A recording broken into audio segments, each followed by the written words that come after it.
Huwag kayong magpapadala sa propaganda ng China, ganyan-ganyan. Actually, sa totoo lang, pwede ninyong hindi bigyan ng pagkakataon makagawa ng propaganda material ang China eh. Kung nauna kayo sumagip dun sa mga mangingisda. There you go. Yes. Hindi natin alam yung intention ng China dito, no? Or what, ganyan, propaganda or otherwise. But help is help.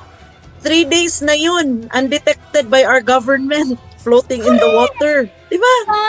Masaya na tayo may tumulong. Yang mga negative trust rating nila na yan, wala yan sa result ng Simbang Gabi survey namin of Catholic churchgoers in Cebu. Kasi more than 90% of those who responded, there were 417 responses, more than 90% of that preferred him to step down. They want him to step down so that VP ISD can succeed. They don't think he deserves an award. And this is from the Catholic flock, ha? I think it's also a wake-up call sa Catholic Church. You would do well to listen to your flock. Yeah. Talaga. May mga may mga real estate brokers na nagpupunta doon sa pop-up signature campaign ko. Yung isa doon sabi, alam mo ba Miss Joey, I live in Bulacan. Kami yung prime realty spot kasi kami malapit sa mura ang lupa, a place where you can build your family, start a family, ganyan-ganyan. Sabi niya, Joey, month of November, wala kaming sales. Wow. Wala kaming benta. And first time po nangyari to in my 10 years na nagtatrabaho sa real estate na wala akong benta kahit isa. They are now walking on eggshells, especially with Leandro Leviste's revelations.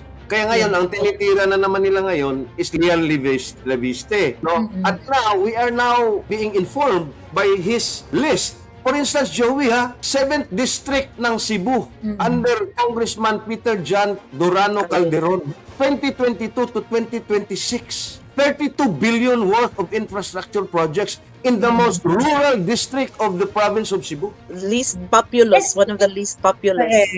And like I said, ito lang ang measure ng pera. 100 million allocation ni PRRD sa PGH no. It was felt by the people. And you're going to pour billions and billions of money, hindi nyo naramdaman? Ninakaw yan.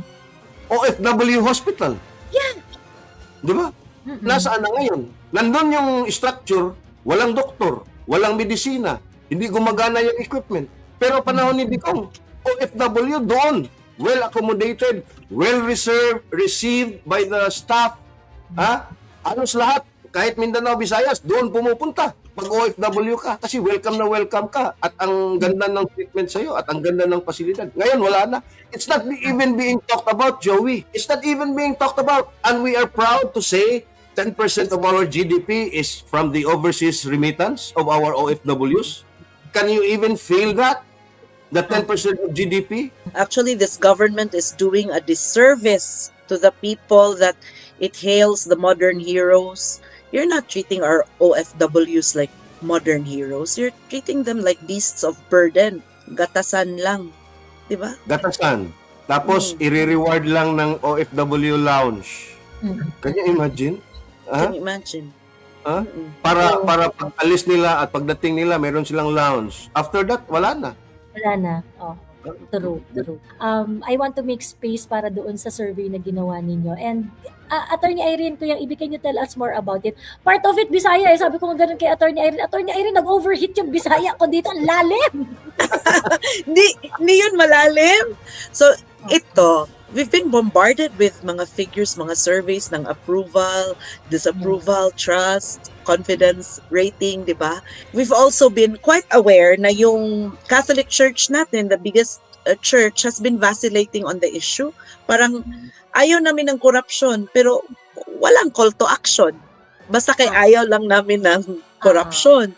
So we decided to put it to the Catholic church goers para hindi ka na maghanap ng crowd. Meron namang simbang gabi during Christmas. We were able to do our survey on December 21, 22, 23, and 24. We looked for the most populous, no, the more populous churches within Metro Cebu or Central Cebu, 2 churches sa Cebu City, just to find out. Isa lang naman talaga yung question eh. Ginawa naming hot snacks pang himaga. Ano ba yan, Joey, sa simbang gabi? May term dyan sa Tagalog eh. So, Merienda. we decide Merienda. oh. We decided to offer them yung free merienda, painit, and then all they have to do was answer one simple question. Alin ang mas gusto mong Christmas gift? Letter A, si BBM bigyan ng international award or international recognition sa kanyang mabuting palakad o pagpamahala ng gobyerno. And then the second choice, or si BBM ay pababain para si VP Inday Sara can succeed to become the President of the Philippines. So, yung mga negative trust rating nila na yan, wala yan sa result ng Simbang Gabi survey namin of Catholic churchgoers in Cebu. Kasi more than 90% of those who responded, there were 417 responses, more than 90% of that preferred him to step down. They want him to step down so that VP ISD can succeed. They don't think he deserves an award. So kung ano ba yan, kung approval rating yan, so negative 80% approval, negative or 80% disapproval, negative 80% approval. So yun, wala yung negative 3 nila. Yeah. Negative 80. And this is from the Catholic flock, ha? I think it's also a wake-up call sa Catholic Church. You would do well to listen to your flock. Yeah. Talaga. And also, Hindi lang INC ang nag-iingay. ano, May Joey, salubin din ang mga ipinasok Katoliko. din namin, we did our kami naman survey, yung mga iba't ibang membro ng Yes. may isok. Yes, we also did that. We did that as well. Surprisingly, si Father Shano Ubod, pumirma din. After the mass, he came out, he answered the survey, he also answered the petition. So yun ha. And he's not the only priest to tell me that. There are other priests who also tell me that, na they also have this sense of frustration ba. Kaya nga siguro punong-puno yung simbahan ni Father Shano. It's because he understands the deepest sentiments ng flock niya. Hindi niya ginagaslight, hindi siya nagpontificate ng mga ano-anong statements, di ba? So, sana naman hindi na mag-vacillate yung Catholic Church. Si Dingog na nga nagsabi, while we believe in the separation of church and state, there should be no separation between God and state. Diba? Ano ba talaga ang voice of God inside you? What does it tell you? At Attorney Irene po yung EB, yung Tay Kami Naman signature campaign, it's moving because of volunteerism. Kasi wala naman tayong funding dyan, wala tayo. And alam mo, ang hindi ko makakalimutan na experience dito. Kasi madami mga vloggers na they are conducting their own pop-up signature campaign. So, pupunta sila sa isang lugar, tatambay sila, and then magla-live sila, then people will find out na nandun sila, and then they're going to sign. And yung paulit-ulit na storya na nangyayari, may ano talaga, may mga tao talaga na pumupunta, nagsasign, and they really feel the burden of the current administration, the decisions of the current administration.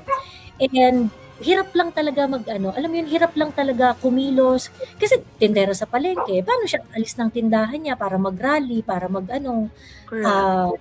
magtataho. 'Di ba? Paano siya, 'di ba? Mas importante yung survival niya for every day than do something like we are doing na ganito yung ginagawa natin sa social media or nag-organize tayo ng tao, nagpapapunta ng mga tao sa rally, ganyan. These people simply do not have the luxury of doing those kind of things kasi the business of staying alive is more urgent, di ba? Survival. Their business right now is survival.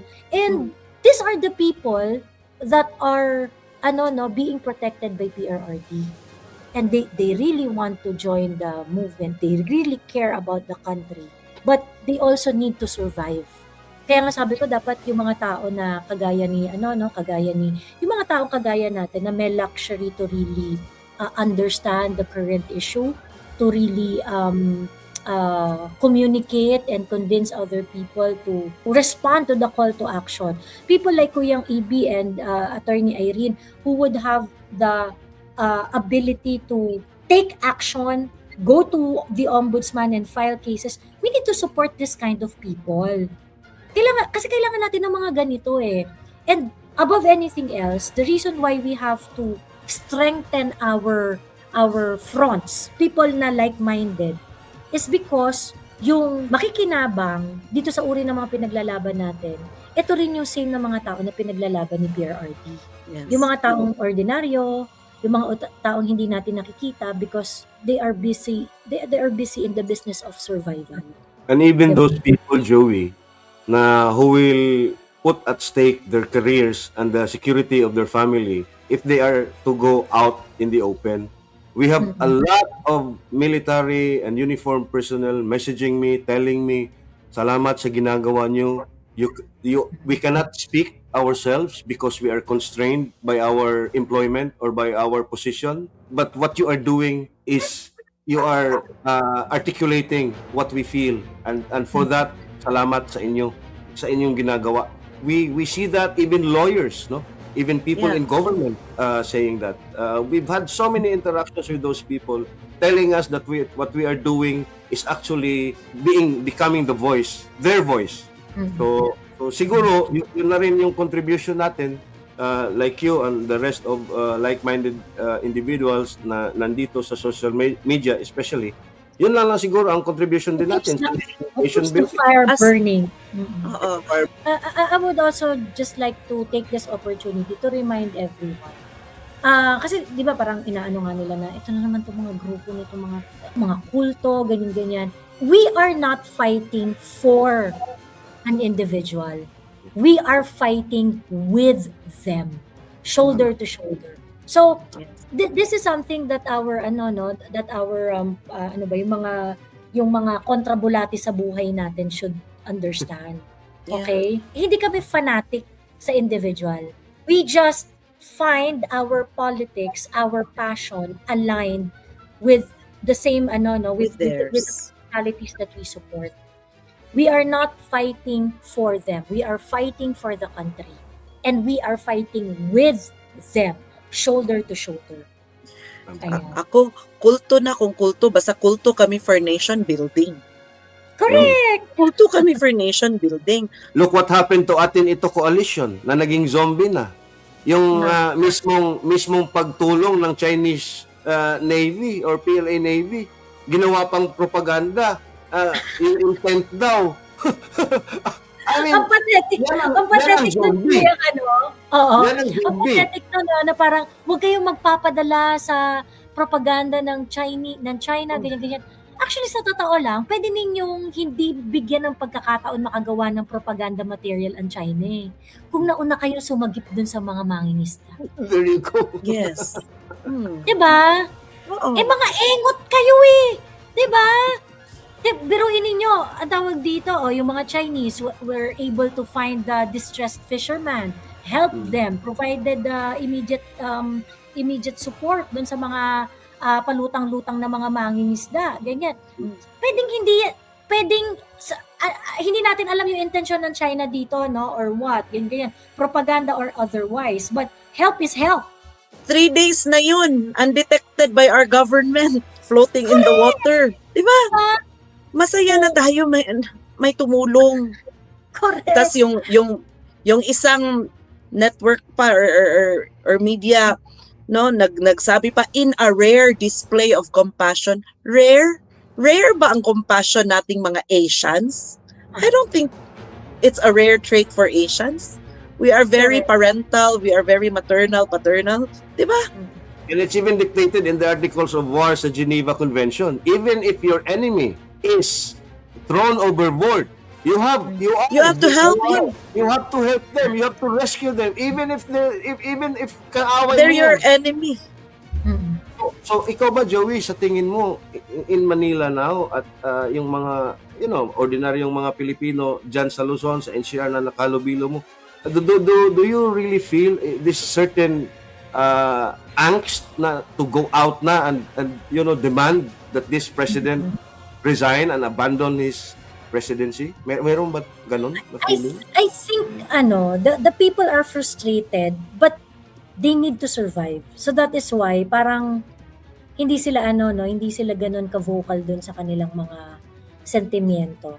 But in many instances that I conducted a pop-up signature campaign, ramdam na ramdam ko talaga yung frustration ng mga kababayan natin. Kasi may mga may mga real estate brokers na nagpupunta doon sa pop-up signature campaign ko. Yung isa doon sabi, alam mo ba Miss Joey, I live in Bulacan. Kami yung prime realty spot kasi kami malapit sa mura ang lupa, a place where you can build your family, start a family, ganyan. So dito ka rin bibili ng property, ng mga bahay-bahay, marami rin mga developments dito, ganyan.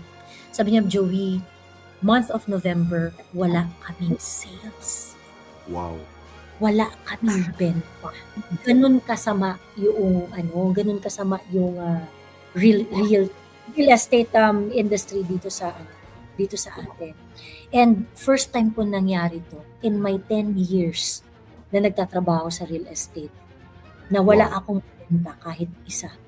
Isang buwan walang benta. And then sabi niya, in case na nagkakaroon daw ng benta, yung mga nabebenta nilang property is because kailangan niyang ilipat yung parents niya from a lugar na mabaha dun sa lugar na hindi mabaha. Sa survival.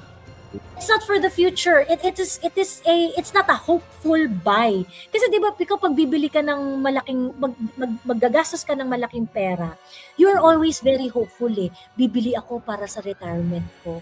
Bibili ako para sa future ko. Bibili ako kasi gusto ko pagka yung anak kong dalaga dito titira or yung anak kong lalaki dito niya ilalagay yung yun yung mga good buys eh. Yun yung mga yun yung mga paggastos na gusto natin. Pero yung paggastos ngayon na nangyayari sa mga kababayan natin, hindi ganun. Sabi nga niya dati mga OFW pag bibili ng isang property, yung isang miyembro ng pamilya nila. Tapos malalaman mo, ay may pinsan siya na OFW din, ganyan. Hawa-hawa yun. So that's why it's very, very easy to sell. Kasi parang, hindi sila magkapit-bahay sila. Oo, magkakapit-bahay kayo, ganyan-ganyan. And then they are excited for the future. Pero ngayon, no. Wala nang ganun. Lahat takot. In Cebu, parang merong ganyan din na problem, di ba, Mer? There are enough supplies of unsold condominium units to last until 2028.